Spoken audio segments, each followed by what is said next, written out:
New microphone. We're going to test this out. So I hope this comes out okay. I'm going to talk about, well, currency Stockholm syndrome, or Stockholm syndrome via, well, currency Stockholm syndrome. I'll leave it at that.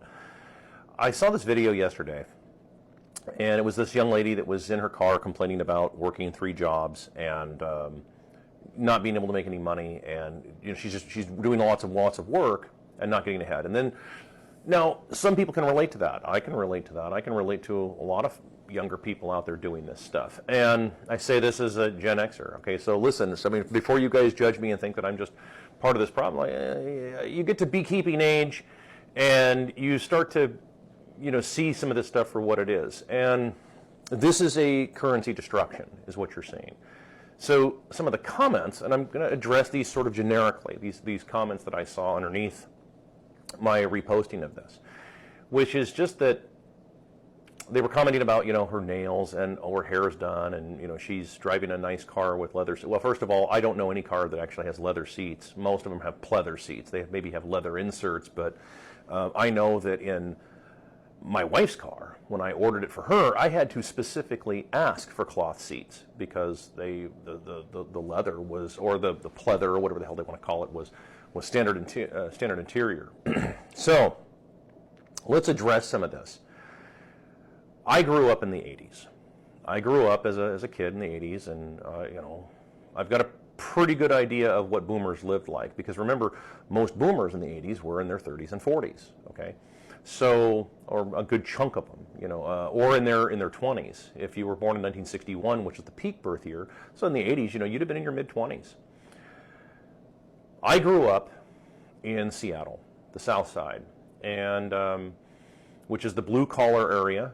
All right, I grew up with no dad. I lived in the projects, so that means that the blue-collar neighborhoods where most people lived, right?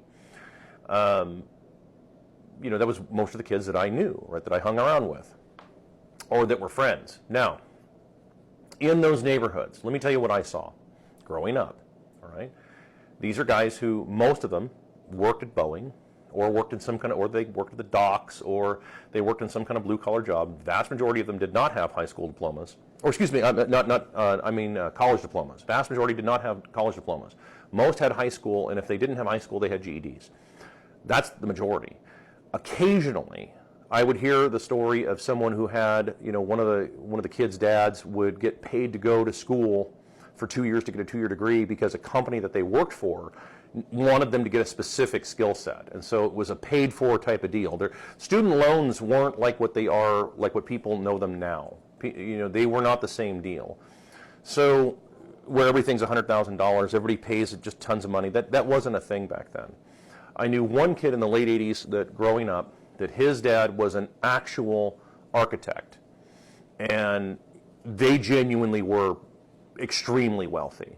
One guy that I knew that was extremely wealthy. They had a house not just on the lake, but their house was actually over on the Puget Sound. So, I mean, and they had their own private beach and everything. Like that was a rarity that when I was a little kid. And by the way, I'm telling you all this stuff not just because this is just a Gen X member-berry thing. I'm going somewhere with all this.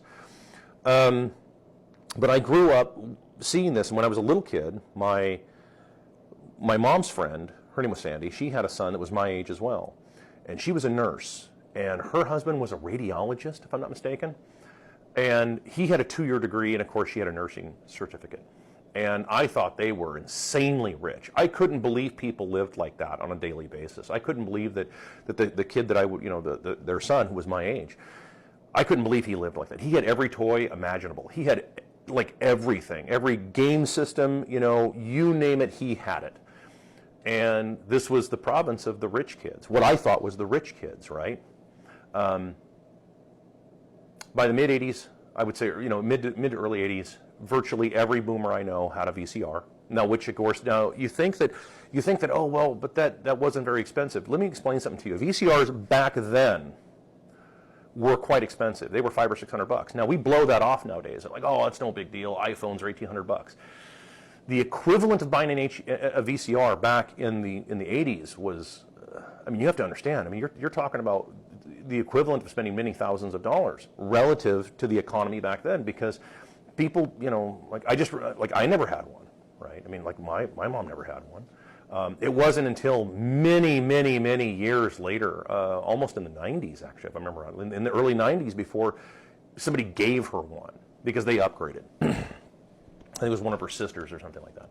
So these guys all had boats in their garage or in their on the side of the house, right? They all had boats. And this is in the blue, by the way, this is the blue collar neighborhood. This is the guys just, doing blue collar jobs. Boats in the driveway or off to the side of the house or in the backyard. That was, that was very common back then.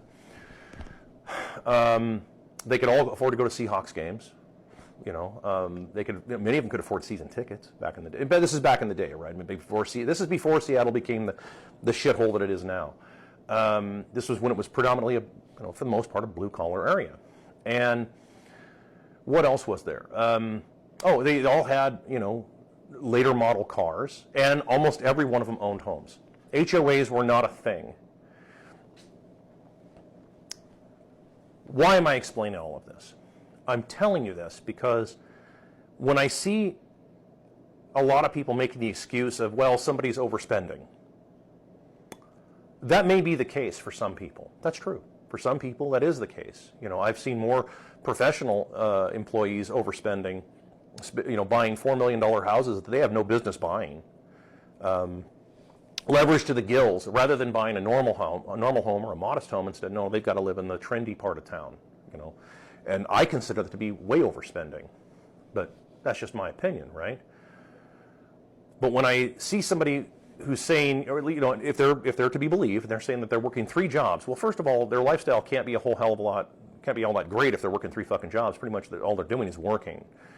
And if they they have a couple of nice things, okay, so explain the boomers then, right? Okay, Gen Xer here, explain that, because I saw this shit firsthand. You're not going to bullshit me. None of you are going to bullshit me on this one. I watched this shit in the blue-collar neighborhood. The low-end blue-collar neighborhood on the south side. This is the lifestyle that I saw. So you're not going to bullshit me that, well, no, people are just overspending. No, this is you making excuses for your currency being turned into dog shit. This is a form of Stockholm syndrome. No, it can't be that bad. No, it is that fucking bad. When you print money, and this is not a Biden thing. You guys have got to stop this delusional shit with Biden. Dude, this is long before fucking Biden. This is before Trump was even born when all this shit started. No, this has been going on a long time. The steady erosion of the currency has been going on for a long fucking time. And we're seeing it happen faster and faster and faster. The reason your attention spans, you're seeing, they blame TikTok. Oh, TikTok is doing, no, TikTok isn't doing this shit to you. The internet's feeding back to you what's happening. It's reflecting who you already are. If you have short-term, ability to focus, on short-term stuff, if that's all you have, it's because the faster you print currency, the faster you print your money, the shorter your attention span will get. The shorter everything in you won't look at the, you seek for immediate gratification, because the idea is you kind of have to spend it, because that's the deal. So this is what happens to people. So stop making excuses for your currency being destroyed and say, well, no, it's just a spending problem. No, for some people it is probably a spending problem. I see that more with professionals than I do with any of the people in the blue collar neighborhoods. I don't see it with they might buy some goofy shit here and there and stuff, but who doesn't buy stupid stuff? Everybody's, I'm guilty of buying more stupid shit than probably any 2 of you put together. So no, this idea of just trying to blow it off that this isn't a currency issue. It is a currency issue. It is because it's always been a currency issue. You also have a whole bunch of people who were told to go to college and get professional jobs, and there aren't enough professional jobs doing it. There never were. There never were enough professional jobs doing this shit. There wasn't. I've covered that on many occasions. I'm not going to recover that. You can go back and watch the old videos on that stuff. But these markets are saturated. So just keep this in mind. When you guys see this stuff, stop making excuses for the dollar becoming dog shit. See you next time.